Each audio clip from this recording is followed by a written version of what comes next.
కేసీఆర్ అసెంబ్లీకి వస్తున్నాడు, ఆరోగ్యం బాగాలేనప్పుడు ఎట్లా చెప్తాం మనం? 2000 ఎకరాలు మేము సేకరించి ఇచ్చాము ఈ ప్రభుత్వానికి గతంలోనే అంటారు సార్. ఇక నువ్వు వాళ్ళ గురించి మాట్లాడే ఎందుకు మా ఆరోగ్యం ఖరాబ్ చేస్తాం? సమ్మిట్ ప్రతి సంవత్సరం నిర్వహిస్తారు సార్. ఇది ఏంటి గ్లోబల్ సమ్మిట్? సమ్మిట్ ప్రతి సంవత్సరం ఉండదు, ఇది ఆల్రెడీ ఒక స్టేజ్కి వెళ్ళిపోయింది. ఇక్కడ మీరు 1 ఇయర్ తర్వాత మీరే చెప్తారు రిజల్ట్. నిన్నటి వరకు 7th వరకు ఒక తెలంగాణ, రూరల్ తెలంగాణ, రేపటికి వెళ్ళి 10th వెళ్ళి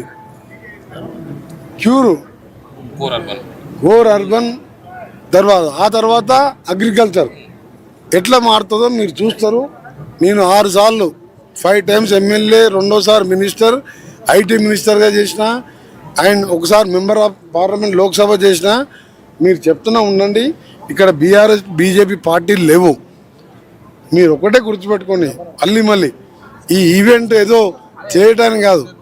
ఇవాళ మాకు ఎంతమంది వస్తున్నారు కంపెనీలు ఇక్కడ పెట్టడానికి, ఎంతమందికి ఎంప్లాయ్మెంట్ వస్తుంది, రాష్ట్ర జీడిపి ఇవాళ మనది ఎంత ఉంది, ఆంధ్ర ఎంత ఉన్నది, వేరే స్టేట్ మీరు కంపేర్ చేసుకోండి. దయచేసి మీరు పాజిటివ్ వేలో కవర్ చేసుకుంటూ వచ్చిన వాళ్ళందరి మీద నేనంటే ఓపిక ఉంది కాబట్టి సీనియర్ నాయకునిగా, తెలంగాణ ఉద్యమకారునిగా ఆ పిచ్చి పార్టీ వాళ్ళకు సమాధానం చెప్తున్నా. మా మినిస్టర్ని ఎవరు డిస్టర్బ్ చేయకండి మీరు. ఎందుకంటే 10 ఏళ్ళు ఉన్నా అభ్యంతరం లేదు. మాకు కావాల్సింది కాంగ్రెస్ ప్రభుత్వం, అభివృద్ధి కావాలి. రేవంత్ రెడ్డి ఉంటే ఉంది, ఇప్పుడు కోమటిరెడ్డి వెంకరెడ్డి కానీ ఇంకోరని కానీ అడిగితే కాదంటున్నా. ఇది ఏమైనా కేసీఆరా? ఆయన కేసీఆర్ గారు డిప్యూటీ సీఎం, హోమ్ మినిస్టర్ పోతే ఒక హోంగార్డు డిప్యూటీ సీఎం, హోమ్ మినిస్టర్ని కట్టెతో కొట్టి ఆ కార్ని 120 కిలోమీటర్ స్పీడ్లో వాపస్ పంపించాడు. మేము మా కేసీఆర్ మా రేవంత్ రెడ్డి గారి ఇంటికి మేము డోర్ తెరిచే ఉంటుంది. మా గన్మెన్ వస్తున్నాం, వెంకరెడ్డి గారు వస్తున్నాం, ఎమ్మెల్యే వస్తున్నాంటే గోట్లు తెరిచి పెడతారు. గద్దర్ పోయి 3 గంటలు నిలబడితే అపాయింట్మెంట్ ఇవ్వలే. ఇలా గద్దర్ కాదు, మామూలు కార్యకర్త రేవంత్ రెడ్డి గారు హాల్లో ఉంటారు వాళ్ళు. కాంగ్రెస్ అంటే అందుకనే ఎప్పుడు కూడా మాది 140 ఏళ్ళైనా మా పార్టీ అధికారం ఉంది. మధ్యలో 10 ఏళ్ళు లేకున్నా కానీ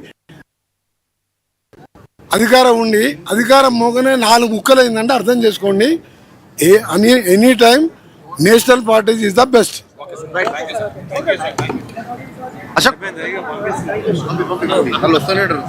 రైట్, ఇది గ్లోబల్ సమ్మిట్ దగ్గర సిచ్యువేషన్. గ్లోబల్ సమ్మిట్ ప్రాంగణం దగ్గర నుంచి ఆర్టీవీతో ఎక్స్క్లూజివ్గా మంత్రి కోమటిరెడ్డి వెంకటరెడ్డి మాట్లాడడం మనం చూస్తున్నాం. సో గ్లోబల్ సమ్మిట్లో చాలా పెద్ద ఎత్తున అంగరంగ వైభవంగా మొదలైందని, సో 2 రోజుల పాటుగా ఇక్కడికి చాలా కంపెనీల దిగ్గజాలు వివిధ దేశాల నుంచి, ఇక హైదరాబాద్ వేరే రాష్ట్రాలతో కాదు వేరే దేశాలతో పోటీ పడుతోంది అని చెప్తున్నారు. నిన్నటి వరకు ఒక లెక్క, ఇక్కడ నుంచి ఒక లెక్క.